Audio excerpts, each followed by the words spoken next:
Welcome to episode 153 of the Necronama.com.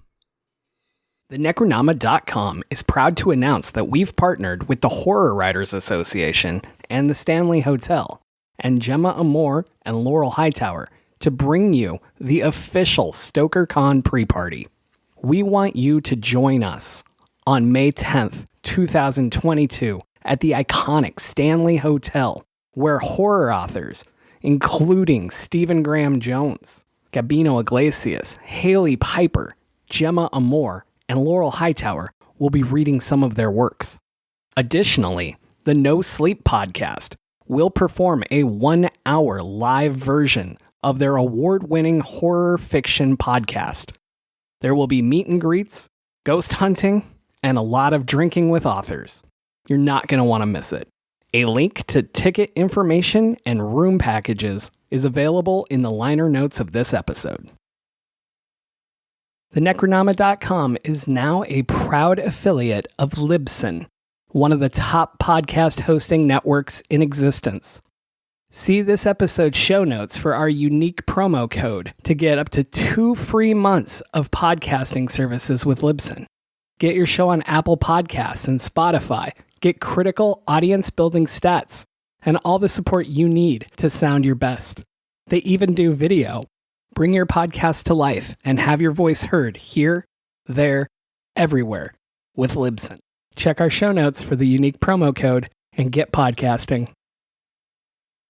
Now in their 18th year, Fright Rags has been bringing you the best in horror apparel and accessories since 2003. Offering a wide range of products for your favorite creature features, slasher flicks, and cult classics. Officially licensed collections include titles like John Carpenter's The Thing, The Evil Dead, Creepshow, Jaws, the Halloween franchise, and so many more. Head on over to fright-rags.com. Make sure to sign up for their SMS and email newsletter to never miss a drop. Listeners get 10% off when they use the code NECRO10, all caps, at checkout.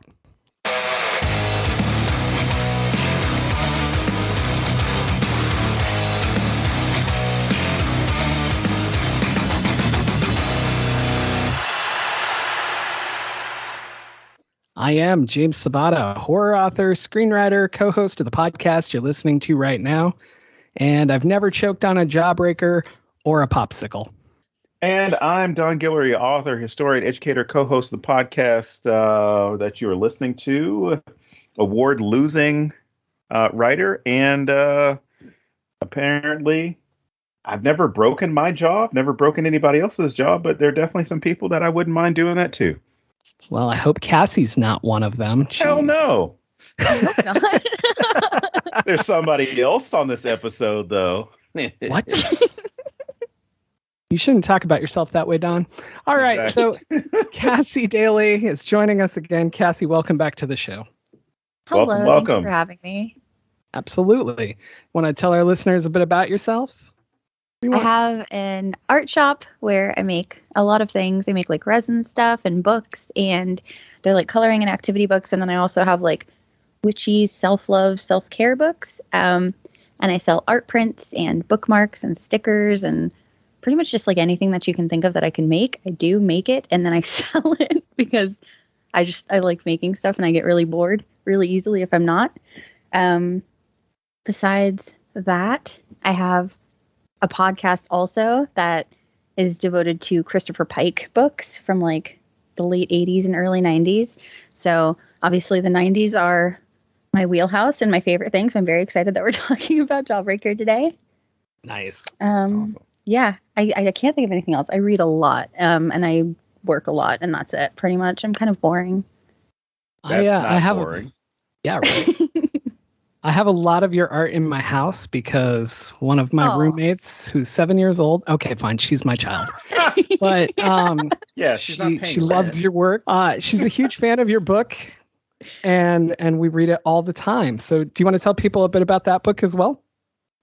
Yes, I can. I did. And also tell Jade I said hello because I love her. And it makes me so excited when I have because I have a couple of friends who have kids and they're like, oh, like, I'm going to get your book. I'm going to get your book. I'm so excited when I was making it. And the whole time I was making my book, I was like, oh God, I'm so worried. Like, what if children hate it? And I don't have like a pool of children to test things out on. Like, they're not available to me. I do not have children. So I was kind of winging it and like reading a lot of other kids' books and kind of hoping for the best. And so when you told me how much she loves it, and like Laurel Hightower, she told me how much her son loves it, and it makes me so happy because I'm like, yes, I did it. Kids like the book. That's fantastic. That's what I wanted. So the book itself it's called Rosie Paints with Ghosts, and it is a children's book about a little girl who goes to a secret ghost world underneath her bed. And she brings a little paintbrush with her, and she and a little friend that she meets there have to fix the town because it's all in black and white, and they have to bring color back to the town. And they get into some obstacles because there are other characters they meet, and some of the characters don't want things to change. But I guess you have to read the book to see how it works out for Rosie and her friends. Read it at least 50 times. That's what I did. Well, I want them to buy it first, then they can read it. Buy it and read it. And then also it's planned to be currently a 5-book series. So yeah, in each book, Rosie's going to meet a new little friend and go to a different new place. And the next one is actually about witches. So yeah. Nice. And where can they buy the book? In my Etsy. It's shopletsgetgalactic.com. Fantastic. And you always have a ton of cool stuff there. There's stickers and resin art and all kinds of cool stuff. My daughter is utterly obsessed with anything rainbow. And anyone who's ever seen your pictures on Twitter or Instagram knows that rainbows are everywhere with you. And so she was instantly like, oh, wow, look at her hair. And then I was like, oh, well, she makes art too. And I showed her, and it was such a mix of everything she loves, because she likes spooky, and then she loves colorful and playful. And that's the thing I love about your art is it's hits that spot that means so much to my daughter and a lot of other people, of balancing that beauty with the scary at the same time, or the spooky. And I just think that's such a cool thing. So everybody should go check it out. Thank you. That means a lot. Yeah, I really like both of those things too. So I think it's fun getting to combine them in different ways, or like sometimes I'll draw something and it's like too cute and I'm like, I'm going to give these eyes like a little creepy, like black. They're all black now. Like there's no light. It's like a demon girl now instead of just like a cute regular girl. And I don't know, it just makes me happier that way, because I don't think you should have to choose between something being cute and creepy. Like if I can be both, then my art can be both. Anybody can be both. Your daughter can be both. We can all be both. Absolutely. So, Cassie, this is the part where we ask you, why did you pick this film? I picked this one because so obviously, again, I love the 90s, but I also love a mean girl and a queen bee, and I love neon colors, and this one, and then I love, again, cute, colorful, nice, happy things, but also like darkness. So this is a combination of all of that. It's got everything going for it, and it's like one of my top 5 favorite movies of all time. So I was so excited when this is one of the ones that I could pick.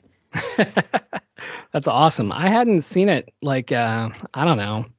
I think I've seen it once since it came out. Like I saw it when it first came out, and then I tried watching it a couple times and stuff came up and I wouldn't finish it again. And then I think I watched it maybe 15 years ago, but I had not watched it recently at all. What about you, Don? Had you seen it before, and had you seen it recently? I saw it when it first came out in the late 90s in the movie theater. Oh, so you did see it in the theater. So you were one of the people who actually went to see it because it did not do well. I saw it in the theater. Who did I see that with? Actually, I can't mention who I saw it with because my wife might be listening to this. You went by yourself, as far as we're concerned. I mean, this is way before I met her. It's just that there are certain girlfriends I'll bring up, and she's like, "Really?" So gives you the if it was 99, I understand. Shut up. Yeah. Anyway. All right. So anyway, I was definitely at the movies with a girl who wasn't from Chile. But yeah, I saw it when it came out, and I think I rented it again on video. But I did see it in the movie theater, and I can't remember. This was one of those periods of my life where I went to go and see whatever came out, like that Friday. I mean, we weren't doing like the 7 o'clock show. You would typically have a midnight show if there was one, or you went Friday or Saturday. But I pretty much saw a lot of stuff opening weekend of whatever movie it was, good or bad. Like, to give you an idea, I saw Celtic Pride. Wow. Yeah. Yeah. I saw that movie. So yeah, that was how I spent a lot of my time, late high school, college, at least in the early years. But yeah, the answer to the question is yes. I saw it when it came out. It definitely made me very nostalgic, or I shouldn't say made me nostalgic. It gave me a lot of nostalgic vibes. It made me think about where I was at that time, at least with respect to the time that these young ladies are in, which is, their junior/senior years of high school. But then it also made me wish, I'm like, damn it, I wish my school were that cool with the dress code, because we had people getting suspended for, wearing black lipstick. Oh, man. Or having a beard. Oh, yeah. My. Yeah. That's pretty extreme. You had too much facial hair as a young man, it was discouraged. And this was a public school. It wasn't, some weird religious cult school that, is going to start giving you arbitrary rules. I went to a weird religious cult school that gave me arbitrary rules. Oh, no. That was hard to remember. But anyway, I went to Catholic high school. That's why I'm not Catholic anymore. Did you have a uniform? No, actually, when I was in middle school, the year after we left, they got uniforms. And when I was in high school, the year after we left, they got uniforms. So I've always felt bad for the kids that were 1 year behind me, because, that 1 year they had to wear shit. It's fucking weird. But no, so high school for me is this strange thing where I was surrounded by rich kids, but I was not rich. I wasn't poor by any means either. I definitely had privilege and whatever. But I was not in their ecosystem at all, right? And so when I see things like this opening where the four girls come down the hallway, I experience shit like that. And when I'm watching it, it feels so forced. Not in a bad way. It's fun, right? But then I'm like, that kind of shit really happened at my high school. The rich girls did that shit, But no, they did not get to dress that way and whatever. It was more like sports or whatever did it, But I don't know. Very, very odd. I think because I went to public school too, and our dress codes were pretty lenient because we were in Florida, and I don't think they really cared that much. But if you thin straps, like spaghetti straps, you weren't supposed to have them too thin, and I remember that being a thing. And then when I was, I think, a sophomore, so 10th grade, I was wearing a band t-shirt that was pretty graphic because it was some kind of metal band. It was Cannibal Corpse, and it was a really graphic, bloody depiction of a woman being opened by aliens through her chest and her business, and it was really graphic. And I wore it to school because I didn't have any sense as a 16-year-old, obviously. And I remember I got into a lot of trouble for it, and they tried to suspend me for wearing that shirt, and then also because I had blue hair, and I tried to fight them on both things. Yeah. So I tried to fight them on both things, and they won on the t-shirt. So I had to wear it inside out for the rest of the day, and I agreed and did that, and then I didn't wear it again. But my blue hair, there was nothing in the handbook, our student handbook, that says you couldn't dye your hair weird colors. So they couldn't say anything about that. And then the year after I left that school, the following year, they have it in the handbook that you weren't supposed to dye your hair unruly wild colors. So I was oh no, that was because of me. I'm so sorry, everybody else. It says the Cassie rule next to it. Speaking of which, they're shaking their fist at me. Look, they probably found out that you can make an argument, because that was even the thing within the military was, you can't have an unnatural hair color, right? And so all these people were blue's a natural color. There was only some people were willing to push the limit as far as what they could do with their hair color. Obviously, nobody was going to show up with blue, but I remember this guy. He posted a TikTok maybe a year or two ago where he was a black guy, and he bleached his hair blonde. And being a black guy who bleached his hair blonde, I raised my fist in solidarity with him, because he was in uniform, and they tried to I don't know if they went so far as to give him an Article 15, which is basically like a, detention. Well, I shouldn't say detention. It's basically, the army kind of, it's a little bit more than a slap on the wrist. Like there's money involved and fines and stuff like that. But I remember him posting a TikTok things like, blonde is a natural color. Like I have fellow soldiers that are blonde haired. I mean, there are women in our units that dye their hair darker, guys that dye their hair darker as well, might lighten it here. So I'm well within the regulations.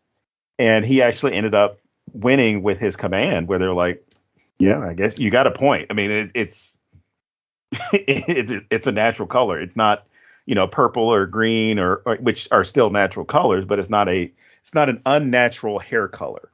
But yeah, those rules themselves are so ridiculous about the conformity. But yeah, you're right, James. Like I'm thinking back to that opening scene and thinking back to the, what you brought up, Cassie, with respect to the dress code, that I saw that every day at this high school in Georgia, which I'm sure there are probably people I went to high school with who are listening. And I'm just going to say it was interesting to see how similar the stuff was that the cheerleaders, the athletes, and the kids with money at my school did that was very similar to what these four young ladies, well, four and then becomes three at different points. But what they did to basically mark their territory, or, even if it came down to shitting on other people for having different colored hair or, not the nicest clothes or whatever. High school is evil. They're not That's great. the lesson here. They're bullies. So before we get too far into this, we're going to open on this great scene with the kidnapping, and they jam a jawbreaker down her throat, and then it actually goes down her throat and kills her. And so I'm just super curious if either of you have ever been almost killed by candy. I hate you, James. Wow. What a curious question. I didn't see that coming. It definitely was not rehearsed before we started this. A few more months before I see you and kill you with some candy, sir. Cassie, go ahead. Okay, I'll go first. Mine's pretty short. So I have so I had 2 times that I almost died as a child, and both of them were with round circular things. One of them was with Fruit Loops and one was with Lifesavers candies.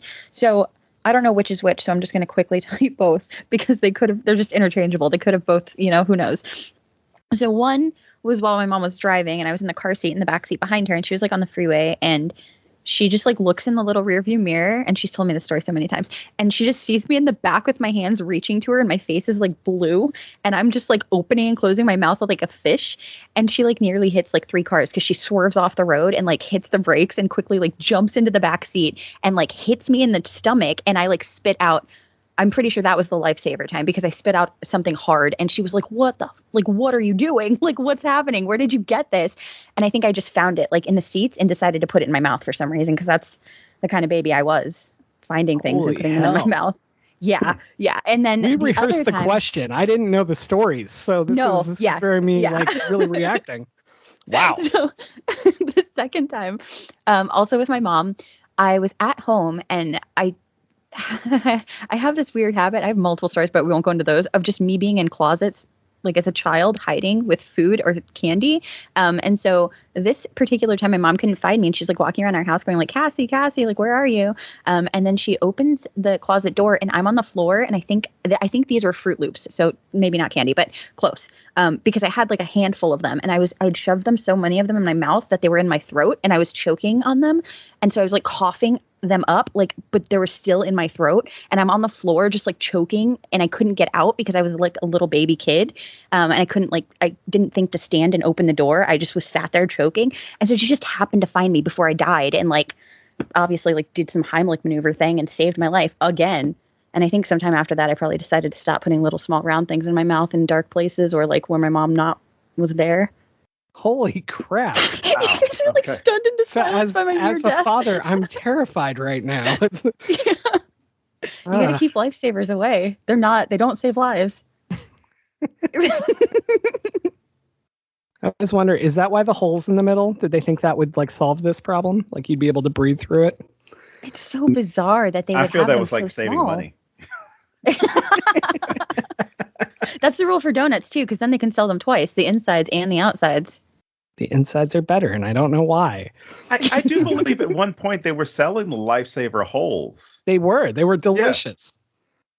Oh, Who it's just like knew? the flat in the middle, right? But it was a little bit like a divot, but not completely. Yeah, I do remember that. Yeah. That's so strange. I do remember that. All right, now comes the time that James will tell us when he almost died. I did not ever almost die from candy, but I did get severely injured. Well, it seems severe. I don't know. I was getting out of a car that, like I don't know why I said it that way. I don't know what's wrong with me today. Anyway, I was getting out of my mom's car, and I'd left a Snickers in the front seat. And anyone that's ever seen me knows that I've finished every Snickers I've ever had in my life. And so I was closing the door already. Like I'd already closed the door, but I stuck my hand back in to grab the Snickers, and the door slammed shut on my hand. Oh my! And then my mom didn't know what was wrong. Like she just sees me get out of the car and start crying, because I guess I didn't like scream. I just started crying, and she's like, "What's wrong?" And I'm like, "My hand," but she can't understand me, and she's just like coming around the car slowly and like finally opens the door when she finds out what's happening, but like in my head, it was like a half an hour. I'm sure it was like, 20 seconds, but yeah, so I have not almost died, but I was injured. All right. That sounds awful. All right. This pains me to tell this story. I've never told this story before. So James is going to get to learn something new again. That's rare. I'm excited. All right. So there was this one time that, my parents and I haven't always gotten along. So they allowed me to go trick-or-treating by myself when I was a kid. And, I went out, got all the candy like kids typically do. Right. And then my dad's like, oh, well, when I got home, he's like, oh, let me inspect your candy. So I let him inspect my candy. And then after he's done, he hands me this one Snickers. And I'm like, oh, okay, cool. Awesome. I'd prefer a Reese's peanut butter cup, but whatever. And, me being me, I was like, well, I had a younger brother, so let me go ahead and split it. And then right at that moment, I opened it up. There was a razor blade. So after that, my mom decided that she was going to question my father as to why he would go ahead and make something so obvious in order to get rid of me when they had put any. No, I'm just kidding. I didn't. None of this. Oh my gosh. Oh, damn it, James. I was going to make it until you started laughing. No, there were a couple of times. I mean, it was simple stuff like choking. I mean, I'm sure after we finish this episode, I'm going to remember like some really traumatic moment in which I almost died from candy. But no, like there was this one time I was here in Mississippi. I can't remember which mall, but you remember the vending machines where they still have them, but the little vending machines that you would, put a quarter in or a dime or whatever, and you get like, chiclets or just the hard candy gum that, whatever. So I put like a dime or a quarter in. I mean, it was a dime. It definitely tells you how long ago it was. And I got like a handful of gum. Like there was like, it was spilling out of my hands. It was that much gum. Right. So I'm like, oh shit, this is awesome. I put all of the gum in my mouth like a dumb 11-year-old would do. I put all the gum in my mouth and I just start chewing. And there's so much saliva and sugar and everything. I start to choke, and I'm like, and my dad, being my dad, he looks at me while I'm doing it, doesn't try to pat me on the back, doesn't like, oh, are you okay? Or anything like that. I continue like choking and coughing and then spew out this big ball of gum, like as big as my fist, right? Comes out and there's like a little bit of vomit. And my dad's like, yeah, you probably shouldn't have put all that in your mouth to chew at once. Get in the car. I was like, oh, I hate you. I almost died.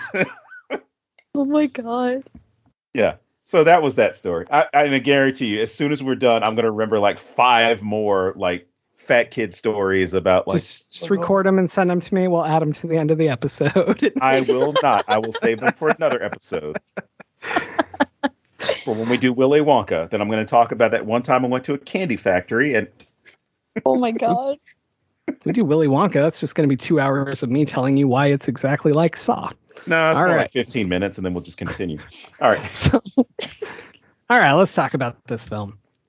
Can I just want to start with the fact that I do not want friends who would kidnap me on my birthday and put me into the trunk of a car. Are you sure? I mean, I hear that's what guys do all the time. Yeah, I'm good. I feel like that's an actual like hazing thing or something for like sororities. It seems so weird to do in such a small friend group. I mean, it seems weird to do in general, I guess, but. Well, and the thing is, you typically would see this, and you're right, Cass. You would see this like sorority, fraternity stuff. Maybe I forgot what movie I was watching, but these guys pretended to kidnap their friend so they could go to a bachelor party. I could see it as a bachelor thing. But it was like the same thing. They even did it in old school where they just went around kidnapping the guys that were going to be pledges, right? I could see that as far as like, oh, we're just going to snatch you. But the whole idea of I'm going to put a jawbreaker in your mouth and then duct tape your mouth closed and expect everything to be okay. But yeah, it just seems too out of place for high school kids, or at least adults playing high school kids. Did anyone happen to look up the age of these actors? Judy Greer was 23, and I think the rest, they were all between like 23 and 27, I believe. And they were playing people who were like 16, 17. Well, the thing I didn't look up the guy. I forget her name, but Gerhart. Rebecca Gerhart. Rebecca Gerhart. She was what, the Noxema girl for a while. Yeah. I found it weird because she went from looking like a 15, 16-year-old as far as like a movie 15, 16-year-old where you've obviously got an adult playing a teenager, to when, this seems like it was one of those things where, hey, we're really going to dress her up and kind of dull her out a little bit, right? To where probably about 2/3 of the way through the movie, she almost looks like she's a teacher. And it's interesting the way they did that. But yeah, this was just one of those weird things. I don't know if they still do it to this extent, but 80s and 90s, or even the 70s for that matter, but 70s, 80s, and 90s, you always had like 20 and 30-year-olds playing 16-year-olds in which, again, TV shows like, what was it, Beverly Hills 90210? There was one character who was 28 years old playing a 16-year-old. And I don't know if it's, I'm sure, labor laws have to play into it, but the whole idea of you get people who are much older to play teenagers, but then don't play teenagers of that period, or they caricature the teenagers of that period to where it just comes off almost kind of campy.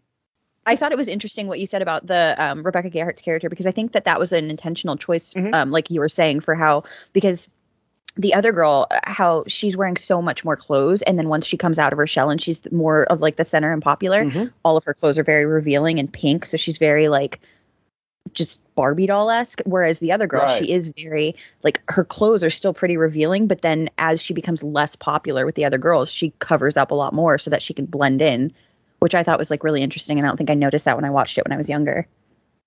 Yeah, definitely. Like if you look at Fern when it starts, she's wearing a lot of browns and just kind of like oversized clothes. And then, of course, the four popular girls. Liz is like more modestly dressed than the others, and just like more covered up. And then when she dies and Fern takes her place, Fern starts out with like clothes that are kind of similar, and then it gets more and more as her confidence grows. And, I thought, I'm not like a big fashion guy or anything, but like I thought it was really interesting how well they used clothing in this for characterization and for like transitional arcs. It's fascinating. I think it was probably, no, sorry, what? Oh, and I was just going to say, like, even if you look at Violet, I guess, Fern's stuff, like when she joins the group, her clothes are really close to Rose McGowan's, and then they start getting louder than hers as she takes over. Anyway, that's all I wanted to add. Go ahead. I like her little takeover too, but I think it's cool because the people, or the woman who worked on the clothing and stuff for this movie, also did Clueless and what was the other one?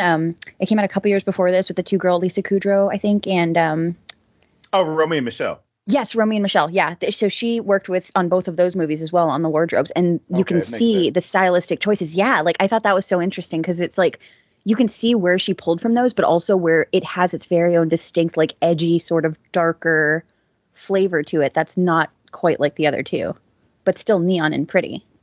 That's really cool. I had no idea. Like when you say it, it makes sense how you can kind of see all of those having ties. And I didn't know that I had a favorite clothing designer in Hollywood, but apparently I do. So that's cool. So I do wonder, like, there's a lot of, again, I'm not a fashion guy. I'm going to fuck this up. So forgive me if I'm not using the right terms. But I feel like a lot of the clothes are very reminiscent of like the 50s, the 60s, like these little like throwbacks to what we consider a fancier time in our head, you know, and that kind of elevates them above the rest of the high school as well. Like it gives them like that little bit of a fashion push because it's so different from everyone else. All right, James. I'm going to put on the historian hat here for you. Ooh, here we go. All right. Which hat were you wearing before? I wasn't wearing one. So it definitely is a nod to the 50s because of the waist of the pants, especially like Rose McGowan's wearing at several points, the showing of a little bit of belly, and then the kerchief that she's wearing, the neck scarf that she's wearing. And then Violet is doing an homage to Grease, which they even mention at one point where I saw you in Grease twice. She's dressed like one of the pink ladies from Grease, which in Grease they're doing the 50s. So this is in that same weird period from the 80s into the 90s where we are looking back on the 50s and the 60s, 50s and the early 60s for fashion choices, or at least being nostalgic with the fashion choices. I'm surprised. I'm honestly surprised that somebody didn't have like bobby socks or something on it at one point. But yeah, you're spot on as far as that. That they were looking at like people from the 50s. And you know what? Now that you bring it up, what was it? I can't remember her names, but Rebecca Gerhart, her character, at one point she kind of has a Jackie O look to her as far as like I don't want to call it a pantsuit, but the one outfit that she's wearing that's kind of greenish / purple, when she looks a little bit older, she kind of seems like she's trying to be in a different era. But you know, I love Carol Kane's response to their clothing choices. Because it was the only time that there was any confrontation over what they were wearing. It was like, you're showing a little bit too much boob. Oh, in the hallway or when the teacher? Yeah. I think it is cool too because of the 50s. Like there's the music in the movie is like all over the place, like time wise. Like it's not only specifically from the 90s, which is why I like that the fashion is also not just from the 90s because it's the movie feels very 90s, but it also like Peachy fucking Keen. Like nobody says that in the 90s. I mean, obviously they said Peachy Keen, like not Peachy fucking Keen, like in the 50s and stuff, but like they have a lot of like dialogue and stuff that is older too. And it's really mainly just the Flawless Four or whatever who use that and who dress like that. Like everybody else seems very consistent with the actual time, but they're like not a part of it, which I really like because it makes them stand out like just as a baseline, even without all the extra stuff going on. Well, I feel like it really pushes, what is Rose's character's name? I totally lost it. But Courtney Shane. Courtney, thank you. It really pushes Courtney's control over the group too. Because as soon as Julie leaves the group, she no longer dresses the same way. Like she goes to more contemporary clothes and more, and I feel like that's Courtney forcing them to do this, or at least heavily influencing them to do this, to be in the group. And you have Foxy, who's like, she's like the equivalent of like a mafia hitman who's going to do literally anything Courtney asks her to do, right? Right. And so I don't see her having any issue dressing the way Courtney wants or trying to dress like Courtney, whichever way it went. But when you add the Peachy fucking Keen, I think it's really great characterization for Courtney and shows this obsession with the 50s and this like this time that's sacred to her, even though she didn't live it, and it just really pulls that in. It makes it more characterization. And I thought that was really cool. I think there's something else you could say about Courtney herself. It's that facade of I'm going to be something cooler than the rest of you guys, whereas fitting in for all of you is not what I'm concerned with. Fitting in as far as like the way that all of you find your little spaces isn't my concern. The way I'm going to stand out is by being a little bit retro, by being a certain way. And then I'm going to go ahead and have my acolytes do the same thing as far as you guys are going to dress like this. You're going to follow me around. You're going to be my little toadies. Because she's so insecure about so much stuff. And it definitely shows. I mean, not just in the clothing choices, but the way in which, she talks about herself, especially when she does the makeover with Fern, or at least when she's clarifying, she's like, I made you and I'm God. That's not something you say when you're secure with who you are. I remember what was, oh gosh, their Malice. There's that line that oh my gosh, Alec Baldwin delivers, where he's on the stand at a trial for malpractice, and the attorneys ask him, he's like, oh, what do you think you are? Blah, blah, blah. And he's like, I'm board certified in this, and I'm qualified to do this. I do this. And he's like, you think I have a God complex? I am God. And I mean, it's a really cool scene in an utterly bad movie, but it's a really good, powerful scene, because you're sitting there like, holy shit, this guy is, as soon as you pushed his buttons, he became sensitive about how he fit into the world. And that's the same thing with her. It's when she's challenged, that's when you start seeing this, I guess the cliche, that's when you see the claws come out on her, where it's like she is going to see you as a threat. She's going to try to do anything to stop you from, surpassing her, or at least to bring you back down to earth, which you see a couple of times. Which I don't necessarily think that at least getting rid of Liz, or at least Liz's death, is 100% accident. I'm sure that Courtney factored in that we might end up killing her because she's too quick with the alibis. I think she just didn't care. She like probably weighed the options, like you're saying, but I feel like I think it's less insecurity that drives her, and more just that she's like a baby sociopath, and she's just like flexing her little sociopath muscles, because there's a lot of times where it does seem like she's like trying to get that control back, but it doesn't seem like it's because she's worried about what people think about her or anything like that. It's because she just wants them to be afraid of her. Like, she doesn't care how or why. And like towards the end, that's the only real time that you see her kind of like crack from that. But even still, it's because she doesn't have that control anymore. It's not like, oh, I'm sad that these people hate me now. It's like, fuck, like I'm sad that now they know, and I cannot get these people to do what I want them to. Like, and with the way it ends, I fully believe that like in another universe, like, or not even another universe, she's somewhere out there. She started over in a new town with a new group of like little 3 people to follow her, and she's just like running someplace somewhere else after all this. Oh yeah, she's the head of the PTA somewhere. Yes. And she's probably the head of the HOA cul-de-sac somewhere. Yep. Yeah. Yep. Yeah, she's head of the PTA with no kids. I was a teacher. It says parent teacher. No. Anyways. But yeah, man, like her need for control is so very well established. A lot of movies walk this line, and they kind of give you, like excuses for why somebody is the way they are, or offers like some sappy story of trauma and how it caused this. We don't get that at all. We just get Courtney's a fucking psychopath, and that's it. And I love that. I think that's so great. Like, even at the end, when they ruin her big moment, like there's part of her that you can see in her face is just like, this couldn't wait till I was done. Yeah.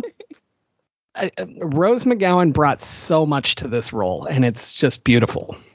Yeah, I think I agree, because I think so. One of my biggest issues with her as an actress is that I feel like her movements and her her acting is too controlled. Like if you watch her, she's very stiff, or like her body. She always has her arms at like an angle, like just held very, very still. And when she moves, it seems very forced and controlled. But that translates so well to this character that I cannot imagine Courtney Shane being played by anybody else. Like her mannerisms and just the way, like, I mean, her face, like she has that timeless sort of quality that looks like it could be from like the 50s or something. So she's just so perfect in this. And I think, like, I've read an interview or whatever with Darren Stein or whatever who made it, and he said he couldn't have done it without her. Like, it would not have been the same movie. I fully buy that because she just brings a whole other level to this. And yeah, I'm kind of in that same place where I can't think of anything else I've really adored her in. But this role was just perfect. I was also reading that Rebecca Gerhart was originally auditioning for Foxy, and I can't deal with that at all. Like, that makes no sense to me. She's too sweet. Yeah. That wouldn't make sense. I mean, it makes sense, but it doesn't seem something that would definitely fit her. I wasn't a popular kid in school, so I don't know about the rules that people would have with their friends. The lunch, obviously it harkens to, or I should say, Mean Girls itself. There's definitely that overlap. Oh yeah. But that whole moment when she's like, we don't eat, this is why we're not going to eat here. Definitely, you're not going to eat out of a paper bag. It doesn't matter if it's a, 5-star Michelin meal, whatever. That's not something we do because we don't want people seeing us. And I guess at that point, you got the judgment, but then there's also the idea of you could be showing weakness in that sense, because then people can use that as any sort of way to break you down, question you, critique you, however you want to look at it when you're talking about, oh, yeah, that's why she broke out. She was eating pizza, or, just use it for any reason to kind of tear you down or to pass judgment on what you're doing with your life. Yeah, I mean, and it harkens to Clueless as well with the yes. Just like when she's teaching Brittany Murphy the rules, like it's the same kind of thing, and we see it in so many movies. What I like about this one is that she admits they eat, but just don't do it here. And I thought that was such a nice touch. I don't know. It makes it more real for me. Like, I get Regina George and her calorie counting in Mean Girls. I like that we don't get that here. It's not about that. It's just we can't have them see us this way. And then I wonder, what would Courtney Shane do if all those people in the cafeteria had cell phones? Have the ability to catch any wrong move, and she'd lose her mind. Yeah, that would be a lot of pressure for her to be on, I think, or like under. She would just, everything she do, I feel like she'd just be second guessing every single movement. That's how I feel when I go out and there's not even like a bunch of high schoolers surrounding me. Oh, God, you just brought up one of my fears, which is, I don't know what it is. Maybe I was just traumatized by high school. But whenever they're like high school students around, I'm like, I feel uncomfortable. Like, I just feel like I'm going to be judged. Something is going to be made fun of. And I'm like, they're always laughing. Yeah, I'm like, you laughing at me? What's going on? Like, what did I do? What's wrong with my clothes? What's wrong with my face? Like, stop. I just want to run away. Well, what's wild is like, it's different because James mentioned this before we started recording. Like, I used to teach high school, and I worked at a high school, and then, well before that, yes, I was a high school student. But even then, I'm like, I could deal with my students. And if I haven't mentioned this before, the Mr. I think it was Mr. Garfield sketch from Key and Peele, my students thought it was based off of me. They seriously thought Key and Peele wrote that based off of me because I used to do that. And then that character came up like 2 or 3 years later, the whole, I will throw you out the goddamn window. The fuck is wrong? That type, like, and it was normally like ribbing my students over stuff. Like I would catch a student, I don't know, like trying to talk trying to talk down to somebody or whatever, or trying to be goofy about, whatever the football game was over the weekend. He's like, "Oh, Mr. G, LSU didn't do too well." I was like, "Oh yeah, I saw the footage of you at the game. That was nice to see you on the bench. Did you ever get off the bench to get into the game?" And then it would start one of those things where like, "Oh shit, Mr. G's roasting him." And it's like, I don't need to roast him. I mean, his parents did that for us when his mom gave birth to him. I mean, look, he's right here. So that's why you're not allowed to work there anymore? No. No, this was all in good fun. Like, they would say stuff, I would say stuff back, and they were kind of like, "So you actually joke with us. The other teachers get mad and they don't ever want to say anything." It's like, yeah, I understand. Like, you guys just want to screw around, joke around. I said, but there are no hard feelings because we don't get personal about it. I'm not going to talk about like how your mom secretly, fantasizes about me, guys. I mean, we're not going to do that. So anyway. Good Lord. Yeah. So no, it's interesting. Like that I don't even want to, that gave me some flashbacks as far as like the way that this was going. And it made me think about those times when I did worry about eating in public or being around people or teenagers, like just in public. Now, if I go to a mall, well, don't go to malls, but if I were to go to like the store or when my daughter's doing gymnastics and stuff, like the kids that walk by and go play ball or the ones that are playing upstairs in the gym area playing video games, I'm like, I hope I had some cool shoes on. Hope I don't have any food on my shirt. Because kids are brutal. They are brutal. They're very mean. That's why I don't talk to my sons.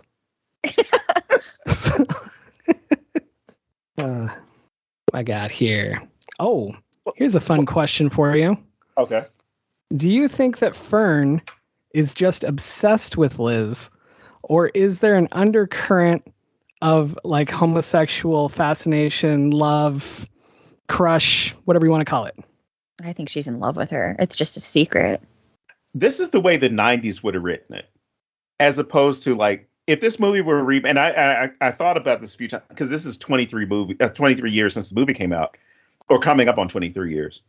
I think they would have been a little bit better with the coding, and I think they might have even thrown that into at least her character development of Fern becoming Violet gives her the opportunity to be Liz, but then also be closer to Liz at the same time. Now that she's died, and honor Liz by being friends with her friends. But then I think the reveal would not be something about, oh, I looked at the back of her neck and she has these freckles that look like these weird constellations and shapes and whatever. I think you would have had the detective ask her some deeper questions about, how did you really feel about Liz? Were you attracted to her? Was she something, where did you want something there? I think it would have definitely gotten a lot more depth if this had been a movie in the past couple of years, as opposed to the 90s where they were light about it. They hinted towards it. And I don't think they were going to go there with this movie that's too close to something like, Clueless, where they make the jokes in Clueless, but there's never that moment where it's seriously entertained. I have a theory on that, and that's actually why I asked you this.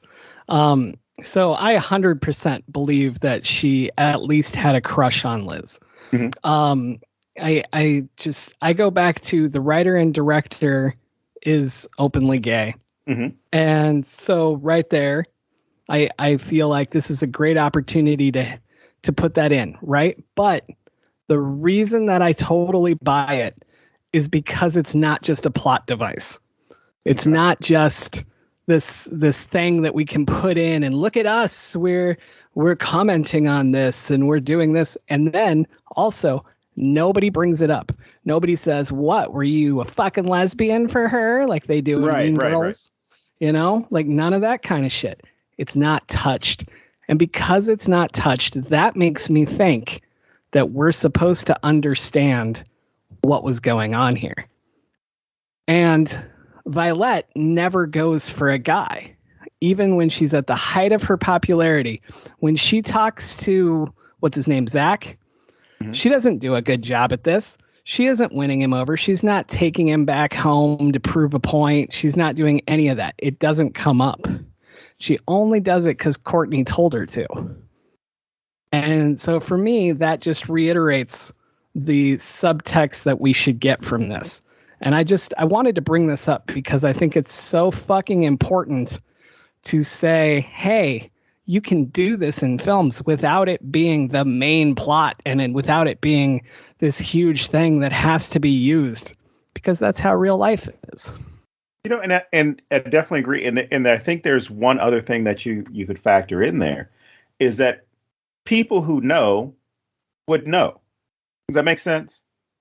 Like it's not something that you would have to beat over an audience's head, to where if you do have this here, there's just a little enough of it's just vague enough. There's a little bit of nuance there, to where people who already feel that way are going to identify with that character, right? Dealing with the same situation, are going to identify with the character, and those who don't know aren't going to sit there. Oh, you're trying to push your wokeness on me, and you're teaching kids to be gay now, as opposed to kids have been gay. There have been gay kids since the beginning of time. Chill the fuck out, Chad. It's okay. It's okay. And yes, if you listen to this in Florida, it's okay to say gay. I think for stupid law. I think for a lot of like young girls too at that age, there can be like a difficult line there between like the people that you admire, especially like your very best friend, because I know that a lot of young girls are just like, oh, like my best friend is so pretty, she's so smart, she's so great, and so there can be a lot of confusion too, like between idol worship and being like more. So I think even at that age, like a lot of young girls don't even know if it's like a gay thing or if it's just like, oh, she's so cool, I want to be her, you know? So I think that even if they're not picking up on that particular subtext, they're picking up on something that they can like see and relate to in different ways. Absolutely. Yeah. No, I like that a lot. I got nothing. I'm sorry. What time are we at? 51. You made it 45 minutes. Woohoo. Ooh, that's a big gap from last time. All right. This is the one I had to make sure to. I'll come back to that one. Yeah. This is something that James and I talked about before, not on here, and then of course outside of this show. Is something that is I don't know. We've seen it a lot because of social media, or a lot more now because of social media. Obviously, in '99 when this movie was made, you had AOL Instant Messenger, you had the chat rooms, you had all that stuff, right? But you didn't have Facebook in your phone, you didn't have Twitter on your phone. You didn't have a smartphone. So this moment when I think it's the principal announces the death of Liz, you see, which is a really cool shot where everybody is stopped in the hallway, motionless in the hallway, and the girls are walking through. But that immediately made me think of like whenever there is this moment, right? You have people who make it about themselves. Maybe never knew the person, didn't know their circumstances, but that person all of a sudden becomes important to them because it's about, I need to talk about how this person's life affected me. Like, I think they even did this in Tragedy Girls, where there was this one girl who did not care about the first girl who gets killed, but she's going to be able to get some likes on her Instagram or whatever. So she starts saying like, oh, we miss you so much. So basically what I'm saying is James and I have talked about this before with the whole idea of what about me in a time of tragedy, and not just how it manifests here, but also why does it seem to kind of overtake us to where we've got to be like that? I mean, I think when you're confronted with your own mortality, even if it's not super, super closely related to you, that can be like shaking for people, especially if they haven't before. Like, and I imagine a lot of those high schoolers hadn't brushed with death before, especially somebody that they knew and had seen and could like put a voice to and like see, like remember how they smiled and their expressions and stuff like that. And not just that it was somebody who was like they saw in a class every now and then, but it was like a queen bee, like somebody so popular that I'm sure that they all felt like they kind of knew her anyway.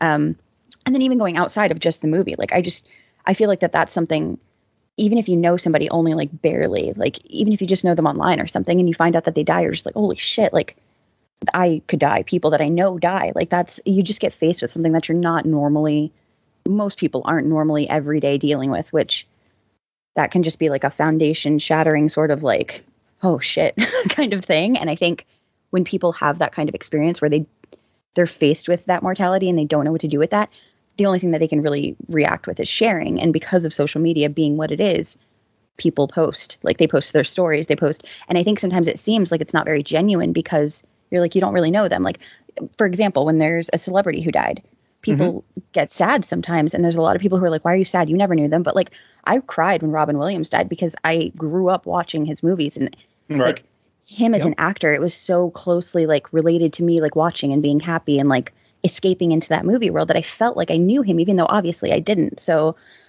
I mean, I can imagine like for a teenager, especially, that must be really difficult. And then even just for like us, like grown adults, it's just like, oh shit, like getting older too. You're just like, oh man, like, you're even more aware now than ever that you're going to die. So it's just, oh, I don't know. It probably goes into like some deep psychology stuff, but I think I can understand it a little bit. Like when I see that, I'm just like, they're dealing with something that's sad. I'm just going to ask if they're okay, or like give them a like, or like give a hug, or like a heart emoji or something.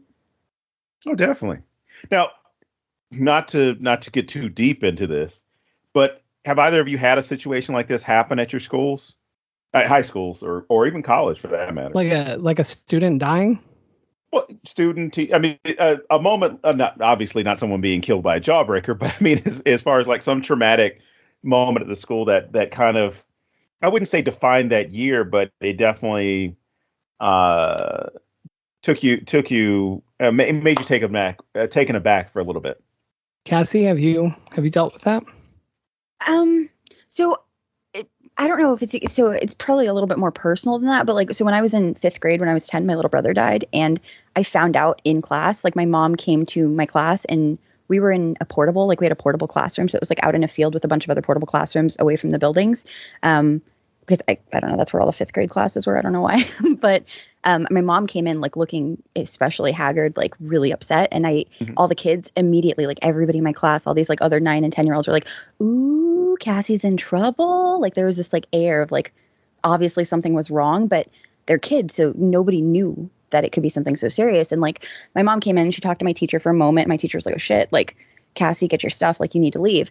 And then like fast forward a week or so later when I came back to class, I remember as soon as I stepped in, all of the kids were so different. Like they just acted so different around me.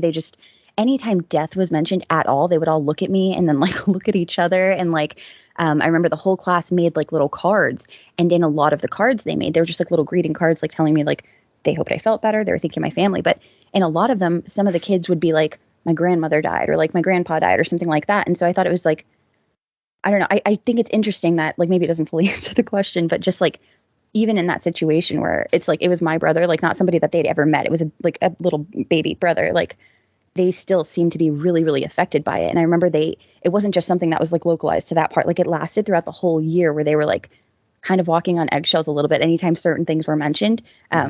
Not just around me, but around my teacher, around each other. Like it just became like this weird thing that like they kind of skirted around like always in topics. It was so strange, but yeah, so I don't know if that's kind of what you're asking me or not. I don't want to follow that. I'm sorry. Holy crap. You made me go first. No, I feel terrible that we asked you. No. I actually I have 2, and one of them kind of ties into what you were just saying about how everyone treats you differently. One of my good friends in grade school, her mother had cancer, and my friend basically took most of 6th grade off. Like she like, homeschooled herself, basically. She was still in our class and doing what we were doing. She was just never in class, right? And I remember when her mom passed, like all of us did that exact thing, that skirting around it, and that like, oh, don't make that joke, Sarah's right there, you know what I mean? And not like in a bad way, like an overprotective, like, oh, don't fucking do that near her, And I don't know, I'd never really thought about how that change affects the person. I mean, not that I've put a ton of thought into this. Again, I was a sixth grader, so we didn't put thought into anything except like how to beat some Nintendo game or something. But yeah, so that's fascinating and something I'm going to be thinking a lot more about because we've opened that door now. My other one, when I was in high school, I want to say I was a sophomore, and one of our seniors, or maybe, no, she had graduated the year before that, so I'd never met her. But her name was Candace Harms, and it's one of the most brutal murders in Nebraska history. And you can literally Google Candace Harms and learn about it if you want to. I don't feel like talking about it, but it was, short version, raped, left for dead, died later, right? Like middle of Nebraska winter. So horrible fucking death. And it wasn't so much the students because most of us didn't know her, but our teachers. Like I'm getting choked up thinking about it, but like the way they reacted and how our day just stopped and none of us knew what to do. Like we're fucking high school kids. We're going to make a teacher's life a living hell, right? And somehow we all just knew, don't fucking do anything. And it's like the weirdest day of my life because it was like some other alternate reality of how these kids knew not to do anything and then watching teachers not be in control of anything.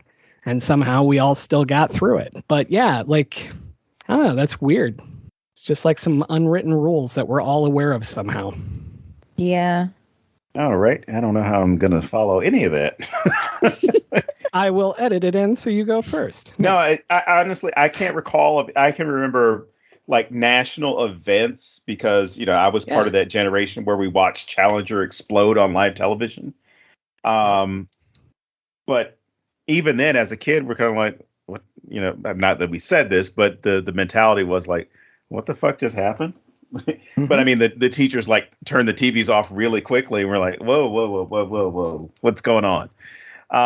But no, I mean, other than even when I was a teacher in high school, we never had anything, at least with the kids that I had or the kids in my school.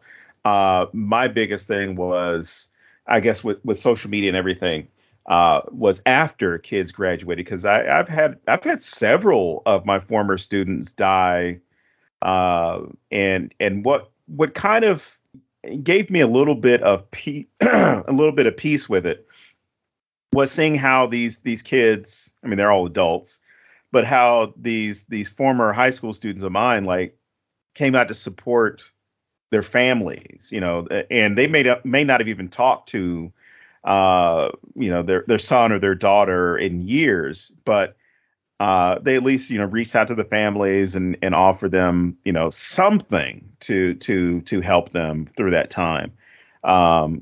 So, I mean, that's definitely something that I was glad to see a good number of them doing, at least, you know, through social media, organizing stuff and, you know, doing something for the families that, you know, no one was really asking them to do, but they saw that it was something that needed to be done.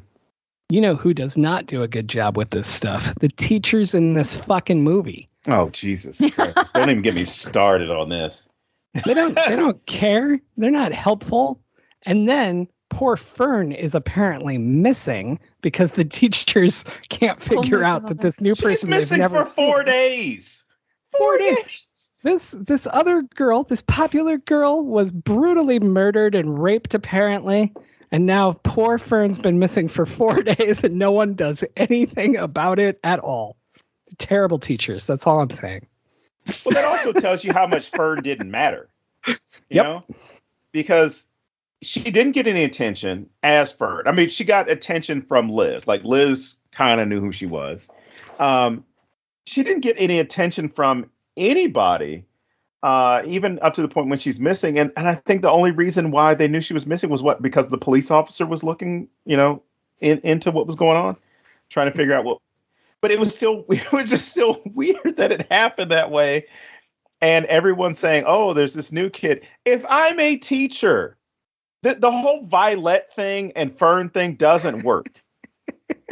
That's my biggest. That's the joy of it, though. That's my biggest complaint. I'm sitting here as No teacher is so tuned out. It doesn't matter how new the teacher is or how long the teacher has been there.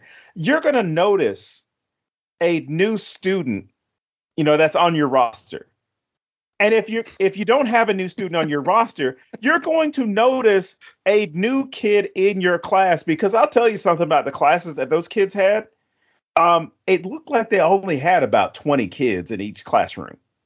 So it's not as though it's a room full of 50 kids and you're losing track and you're not necessarily taking a roll every day. You forget to, make sure everybody's where they should be. I'd have a big problem with that. The idea that this brand new, bright, shining student is sitting there and you don't see her at all. You didn't see her when she was Fern, but now you have a reason to see her, and you just don't notice. She's clearly violating some dress code rules, right? Oh, some. I would say all of them. Nicely done. I just love the fact that the one person who calls her Fern is the nurse. Because I will tell you one thing about high schools themselves, middle schools, the nurses are up. They're on track with everything. They're up to date with everything. They know all the secretaries and the nurses in schools know all the drama. They know all the gossip. They know everything that's going on. So I thought that was a cool touch that the one person who actually calls her Fern is the nurse. She's like, I'm not Fern, I'm Violet. Okay, Fern. I have your medical records. Yeah. And I have your dental records right here. Yeah, poor Fern. All right. This is a question I had, because this is a good segue to this one.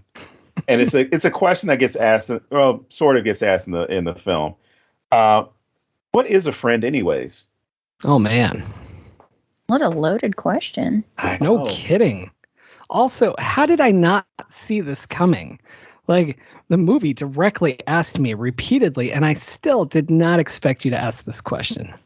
My goodness. I aim to please. Well, here, I'll ask it this way. Well, I'm sorry, I'll ask a different question. He's like, all right, scrap the whole thing. Scrap it. Let's just move on. Well, we'll come back to it. I'm a pro at this. How would high school James or high school Cassie deal with, I don't know, making friends in high school? Like, how would you have appeared in this film? Like, who would you most be like? And I'm not the ensemble. I mean, just I'm sorry, not the main cast. I mean, anybody in this film. I'd probably be like Zach. I was honestly going to say Zach. I would probably be the most like Zach. Yeah. I was in drama and I just stuck to myself and didn't really fuss around with those popular folks.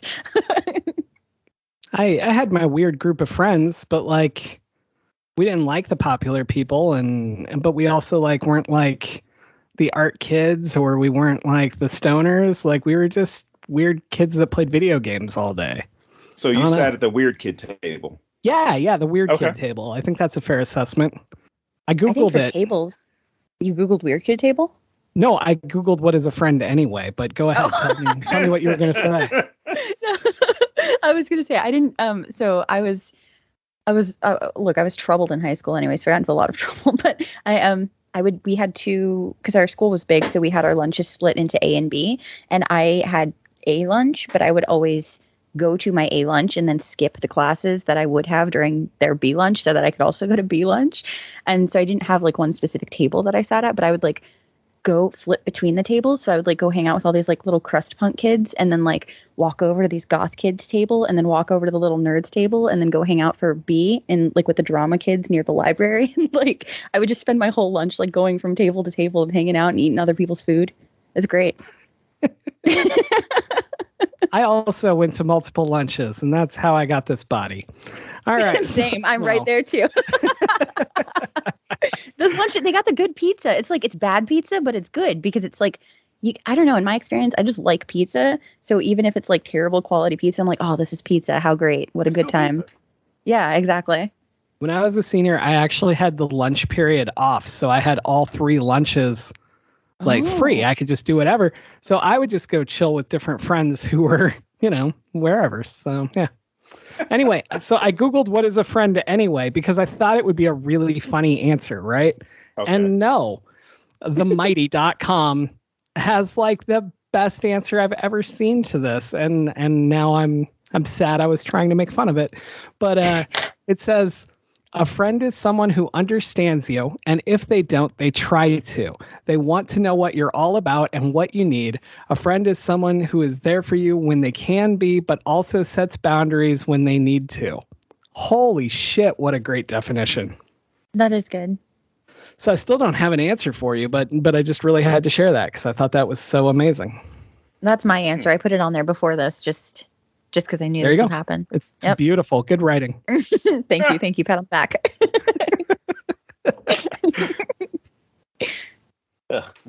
I think a friend is someone who hears you say, "Hey, I'm going to throw a fundraiser at the Stanley Hotel," and they don't say, "That's stupid, James. Don't do that." They instead encourage you, and you build a crazy ass huge fundraiser. Anyway, that's my cheap plug. Well, you already got your quota of James. That's stupid, or James, stop. James, you know what? You just need to go for a walk. Chill out. Okay. You already met your quota. He says all of these to me a lot. When's the last time you left your house? What the fuck is wrong with you? I think that's the most popular one.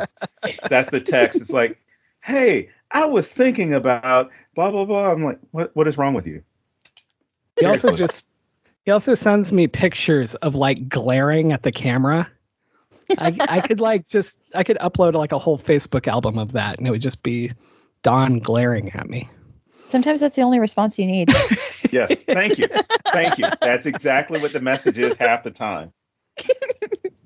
Well, beyond that, what were your high school experiences like beyond just the lunch or trying to fit into those groups? Or I guess the real thing is like how close. Oh, I'm not even gonna do that. Like what were your experiences in high school? High school was hell. The end. Okay. Your turn. Okay. I think I didn't have like when I was in like 7th grade, I went away for a while to a place like a hospital type place for a while. And then so when I actually started high school, it was like the middle of 9th grade for everybody else. And so I just started like right in the middle of a year. And it was my first experience with high school.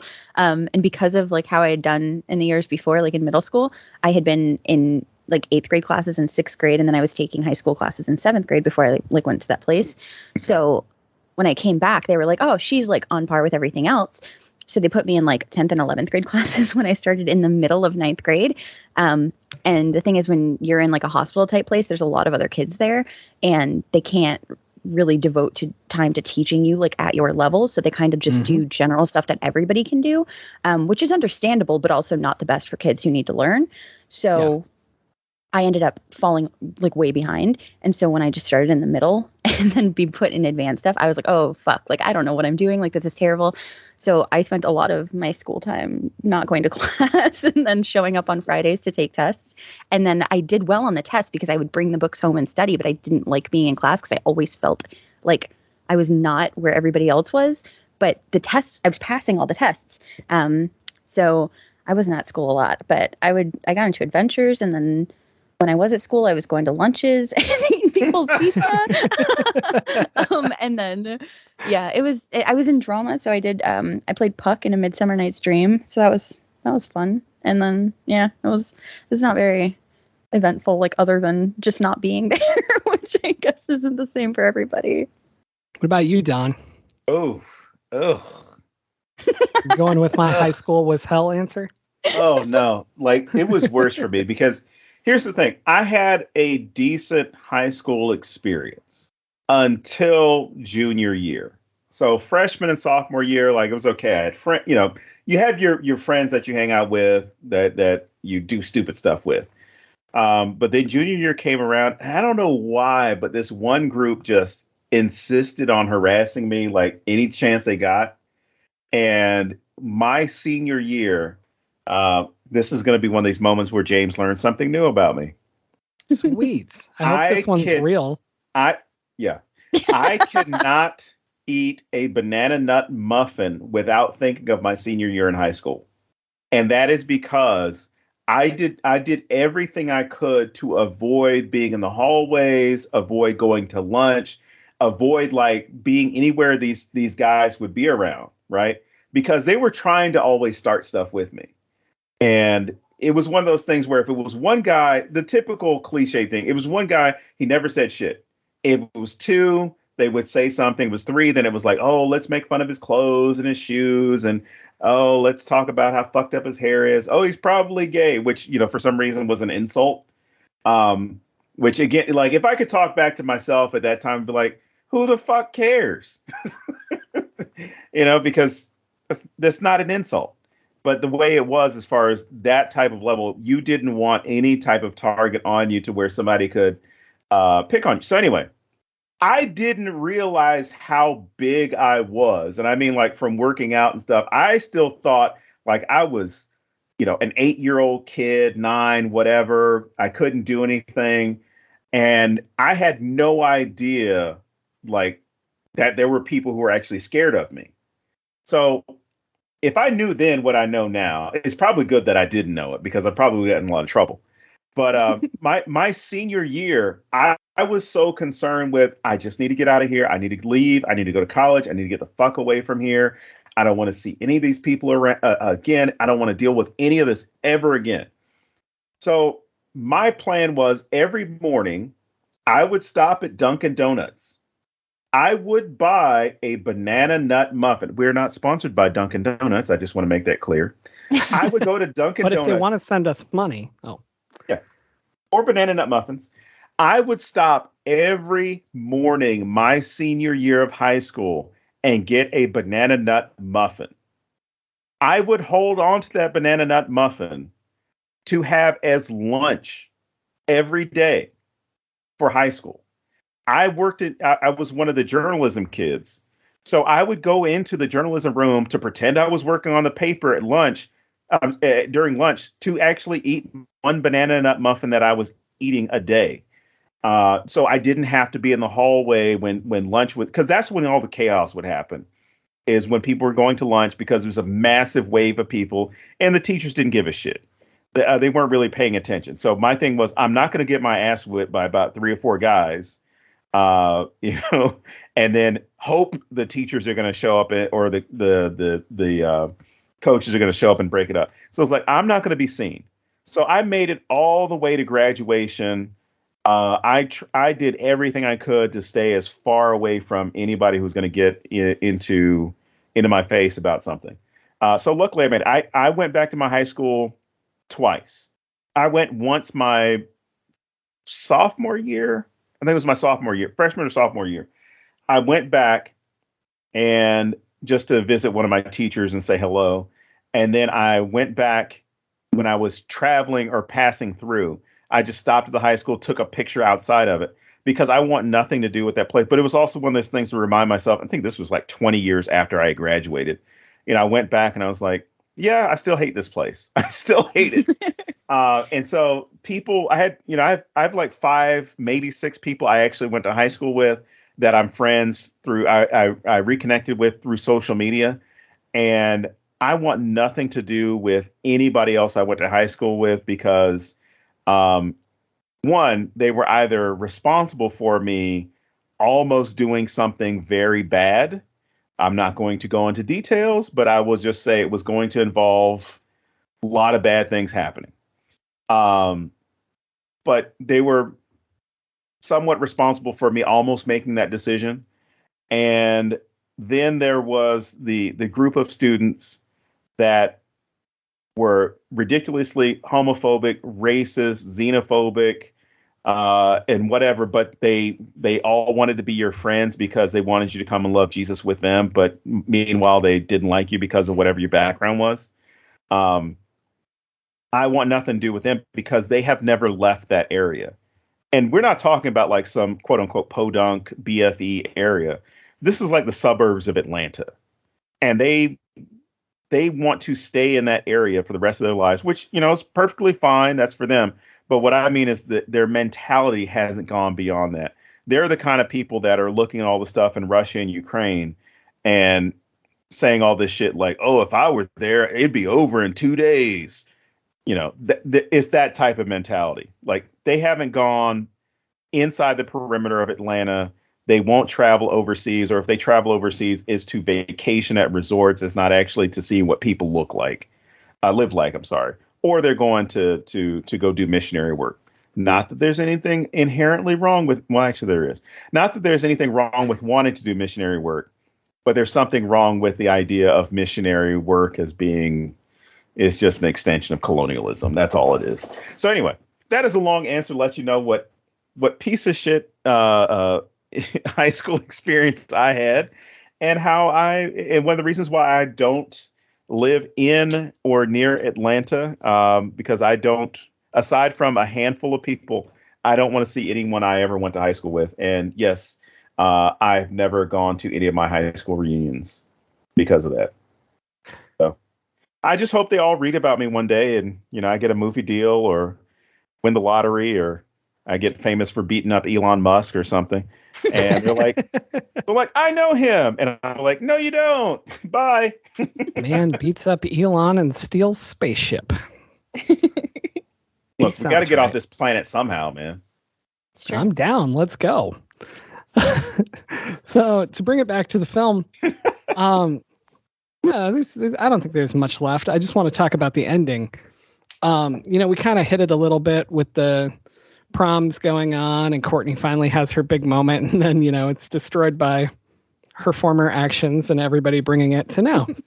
But I don't know. I liked that so many of these movies, like Prom's the big climax of the film. I don't know if that's because of Carrie or because of our fascination with prom as like some kind of moment in our lives or whatever. But I like that this one doesn't feel like those. We know 100% who's winning. There's no surprise. We know like what's going to happen because we know what's on the card and how she's about to confess, whether she likes to or not, right? But it still plays well. But it also doesn't overstay its welcome. And then we get to the moment I want to talk about, which is what matters. And it's this scene where she seems to float through the crowd as they're pelting her with the corsets and stuff. And corsets, really? That'd be a different corsage. Well, she was wearing a just corset. all shirtless there, just ripping them off, taking lace by lace. That's why they have to use 30-year-olds for teenagers, because of this scene with all the naked people. And if you haven't seen the movie, you're going to be disappointed when you get to the end now. And I just can't speak today. But no, so they're hitting her with the non-corset corsages.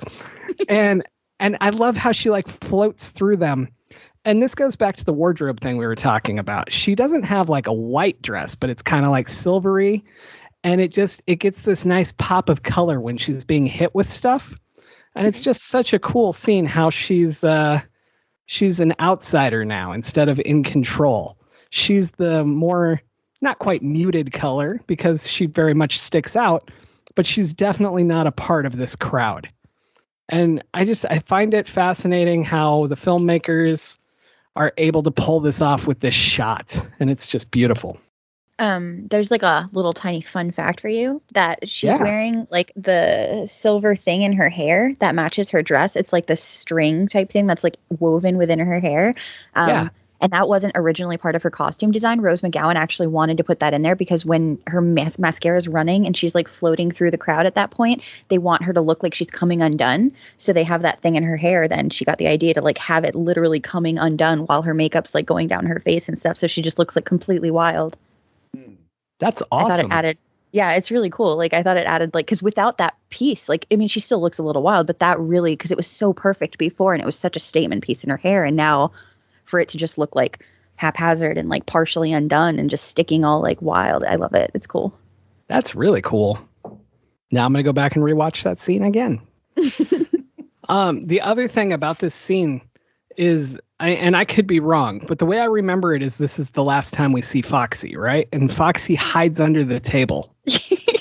Like she's literally trying to hide from all this. And then we never see her again. And I think that's so great that it's just, I don't know. There's something about it. Like she literally went in a little foxhole and she's gone.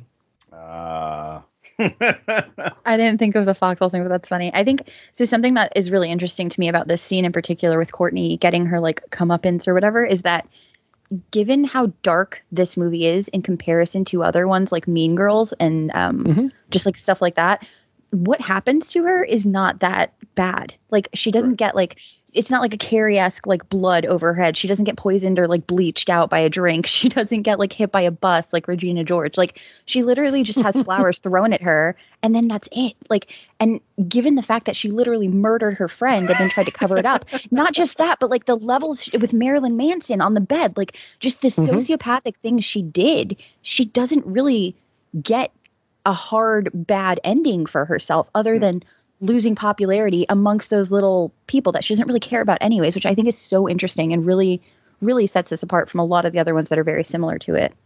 Do you think that that's a worse ending for her personally than if she had gotten like the blood or that kind of stuff? Like the thing that she is fueled by is gone. I think when it comes to this, it goes back to what Cassie was saying earlier about her being a sociopath, where she wants the control over all these people. She's lost that control, right? If you continue this story, which, not Orphan, but The Crush and other movies like this have kind of gone to that moment where, oh, now you see how they moved on. So as Cassie was saying earlier about, she's going to move on to something else. What I think she would move on to is the celebrity criminal, to where, this is way before social media, but you would still have, those shows like Hard Copy and Inside Edition that would be doing these, these hour-long features about Courtney and what drove her to kill her friend and getting all those interviews and being a superstar while she's in jail or in prison and getting the attention. And she would probably then be walking around with like a jail outfit with a bare midriff with, the shirt tied off or something. The diamonds cut into it. Yeah.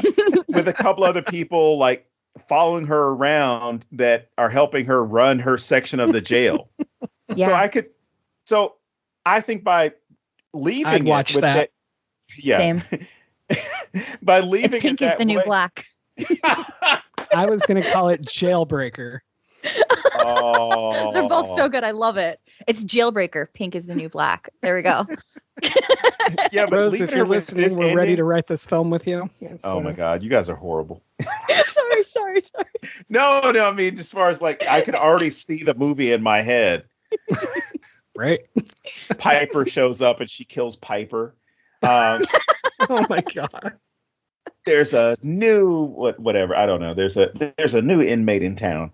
But I could honestly see that. Like, this is why you had to have the ending that way, because she's got that social death as far as all these people. And now kind of what Fern mentioned earlier in the film, where she says, once she's brought down after her pictures are thrown everywhere or strewn everywhere, she got that moment where she says, I'm a nobody.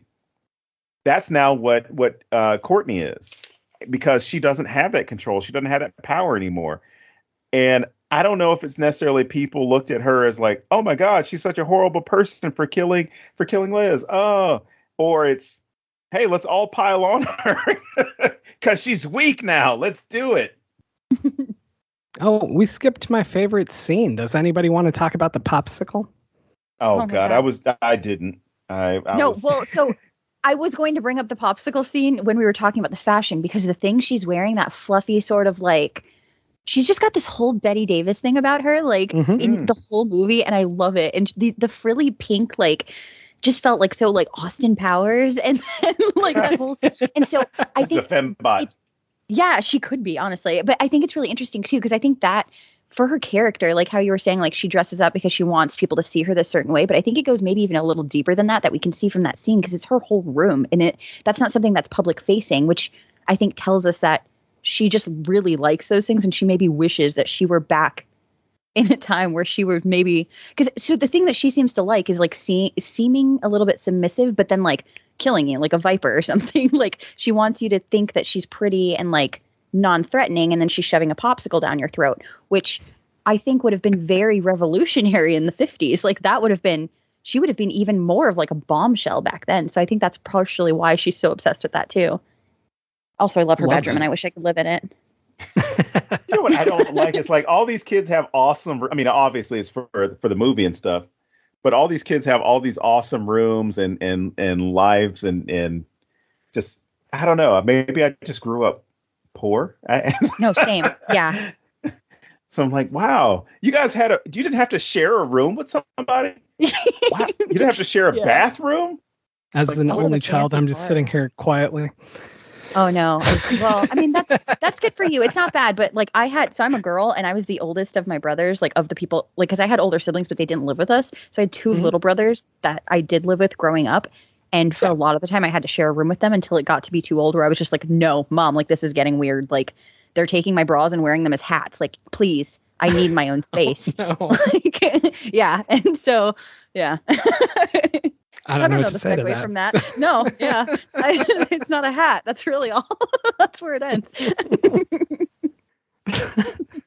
All right. Do either of you have anything left to say about this film before we move on? Well, one thing I would say, and I can't remember if Cassie brought it up before, but actually it's two things. One, this definitely shows the mentality of teenagers or people with stunted development as far as their thinking processes or emotional development or anything like that. Because this could have all been solved initially, which was, oh shit, we were playing a prank with our friend and this X happened. Because she was turning 17, which means that the rest of them are either 16 or 17. This isn't something that you would look at and say, well, they definitely did this with malicious intent. They tried to kill their friend. Because in all honesty, not only would Courtney be going to jail, but Foxy would be going to jail. Okay. And I keep forgetting her name. The other friend, they would all three of them. Yeah. They would all three be going to jail. If this was, negligent homicide or manslaughter or anything like that, to where the family decided to press charges on it, because you could easily say, like, we were playing a prank on our friend, because I remember cases like this coming up, playing a prank on our friend, or we were hanging out drinking and he or she fell off the balcony and died, or we were hanging out and we forgot that they were in the trunk and they got dehydrated and died. Like, I've seen those cases come up, and at the very most, you might have manslaughter, you might have negligent homicide. So again, it's one of those. I mean, obviously, we wouldn't have a movie if they did the right thing, which would include not shoving a jawbreaker in somebody's mouth. But the other thing is this, and James brought it up earlier when we were talking, which was they didn't use Pam Grier enough in this movie. They included her, and this was like when Pam Grier was in the middle of that comeback with Jackie Brown, because I think Jackie Brown came out in 97. I think it was 97, and then she had a few other movies that had come out. Then there was like the Snoop Dogg horror movie. Oh damn, I can't remember what it was, but he was a pimp and he got murdered and he comes back to life, and Pam Grier was his girlfriend. But she had a bunch of movies, and this one it was kind of like, oh, Pam Grier is hot right now, so let's just throw her in here for like 3 scenes. And as somebody who, I think I went because Pam Grier was in the movie. I wanted to see it. I was like, oh my God, I'm kind of disappointed, because you got like 2 lines with Ashley Banks from Fresh Prince, and you got like 2 or 3 scenes with Pam Grier. I feel let down. It's just weird. I feel like they should have served a bigger purpose than they did, but outside of that, I enjoyed it. Cassie, do you have anything to add before we move on? I do not. Cool. Well, then that brings us to movies people should watch if they liked this movie. So, Cassie, you can go first. Am I just supposed to list one? Do whatever you want. I do because want. I don't wanna Don's take is like y'all's. 487. So See, what if I list 487 and then all of them are yours? hilarious. Do it. Oh my gosh. Okay. Look, I'll go. Okay. How about this? So I'll do this. I'll do the obvious, which is Heathers, which is 10 years before this one, almost to the Yes. month, because I think Heathers came out like the month after or something, but 10 years earlier. Just because it's obviously very similar. And then I'll go 10 years later and also suggest Jennifer's Body, which was 2009. Ah, good choice. Beautiful. Yeah. I think this would be a really good, like, triple feature. And I'll let you guys do the rest. I have more, but if you don't list them, then come back to me. Go more. Okay, so Do one more. We more. don't care. I'll do one more, and I think it would also go tone-wise with this one is Drop Dead Gorgeous. Oh, that's beautiful. Yeah, because that one's dark but pretty, also like very colorful and like pretty on the surface because it's beauty queens, but then murder. God, I haven't seen that one probably since it came out because didn't they put like gasoline on the float or something? I remember there being a fire. Okay. They do. I will just say the little note on that for you guys and just for anybody else listening and going back to watch that one who has not seen it since the beginning. There are specifically a lot of problematic commentary things on eating disorders in that movie. Yeah. And that I had completely forgotten about as a child, and then rewatching that, I was like, whoa, like, yeah. But the rest of the movie, the tone wise, it is very, very similar to this one. That's how I felt when I went back and watched Bring It On. I was like, yeah, a lot of homophobic language in this movie. Mm-hmm. Okay. Definitely. But the cheers are good. The cheers are stolen. Yeah, well, they're good when the other team does them. They're better that way anyway. So they should just let the Clippers happen to begin with. This is a cool trivia thing. When they did the testing for that movie, now I'll let James do his thing. When they did the testing for that movie, the audiences reacted so much to the Clovers that they didn't reshoot the movie because the movie was done. They didn't reshoot the movie. They extended and even did reshoot or shoots that involved the Clovers in the trailers. So there's like a bunch of stuff in the trailers featuring the Clovers that was never put into the movie. Because what they realized was like, oh my God, fans or at least the audiences reacted so well to the Clovers. We need to do something more to include them. So they added like several more scenes, like them practicing. Basically, it was almost like a carbon copy of what the Toros were doing. So like all them hanging out and eating and all this other stuff. They threw that into several of the trailers. And then when people went to the movies, they're like, the Clovers aren't in this movie that much. Oh my gosh, that would be so misleading. Well, and Gabrielle Union talked about it. She said that when she was shooting the movie, the producers came back and asked them to come back after they were in post-production, asked them to come back to shoot some separate scenes that were just for the trailer. And as they did that, they realized it was like, we could have had a completely different movie that would have had a lot more stuff because people loved seeing them. So I think that also played into them, getting the 3 or 4 sequels or whatever it was, where it was basically the same story. Yeah, that makes sense too, because they are like it when I remember watching that for the first time and I was like, why aren't they showing Gabrielle Union more like that? They're way better at this. Like, so good. So picking a double feature for this is the hardest one I've ever had because, as you know, wow. No, really, as you know, high school movies are like my favorite fucking thing ever.